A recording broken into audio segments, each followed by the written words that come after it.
Deputy Assistant Secretary for Media Relations at the Department of Homeland Security, Lauren Biss. Lauren, we saw the first No Kings protest back in June. Is the Department of Homeland Security ready, and are you getting any intelligence that these things might turn violent? We are ready. President Trump has surged federal law enforcement resources to Portland in particular. And Secretary Noem has been clear. If you lay a hand on law enforcement, you will be prosecuted to the fullest extent of the law. We are going to protect federal property and our federal law enforcement, and law and order will prevail this weekend. And we know the progressive groups organizing these No Kings protests say they're pushing back against what they call authoritarian tactics by the Trump administration, including immigration enforcement, National Guard deployments.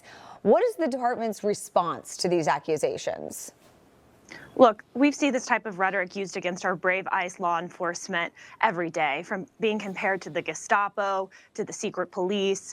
This type of rhetoric is creating a climate of violence against our law enforcement in this country, and we are urging sanctuary politicians to turn the temperature down. Their rhetoric is having real consequences. Our law enforcement is facing a more than 1,000% increase in assaults against them, including snipers attacks, cars being used as weapons. We have to turn this rhetoric down. Yeah, President Trump's cabinet, Republican leaders say these protests are actually prolonging the government shutdown, saying Democrats won't reopen the government until these Hate America rallies take place. Treasury Secretary Scott Bessent commented about these protests on CNBC. Take a look. There's a thought out there that they're at least waiting to this crazy No Kings rally this weekend, which is going to be the farthest left, the hardest core, the most unhinged in the Democratic Party, which is, a big title. And, no kings equal no paychecks. So what is your reaction to this? Are these protests literally, you think, the reason why the government is staying shut down? Look, the Democrats continue to play political games to keep this government shut down, but we've been clear. We're not letting it slow us or stop us down here at the Department of Homeland Security. We are continuing to arrest and deport criminal illegal aliens, including murderers, rapists, pedophiles that have no right to be in this country. And we're going to continue to push ahead, regardless of the political games that we're seeing the Democrats in Congress play.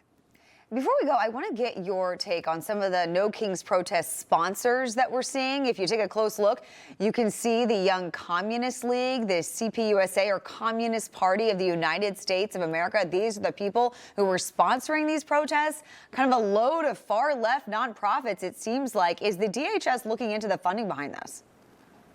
Look, these protests are, done by the most radical Antifa, communists, like you mentioned. These are the most radical far left, and they are really pushing violence against our law enforcement. Most Americans don't agree with this. They think our law enforcement are heroes. They are happy with the job President Trump and this department are doing to make America safe again. And we're doing everything we can so law and order will prevail, and our law enforcement can continue to do their jobs in a safe way to make our country safe again. All right, Lauren Biss, thank you so much for joining us this morning.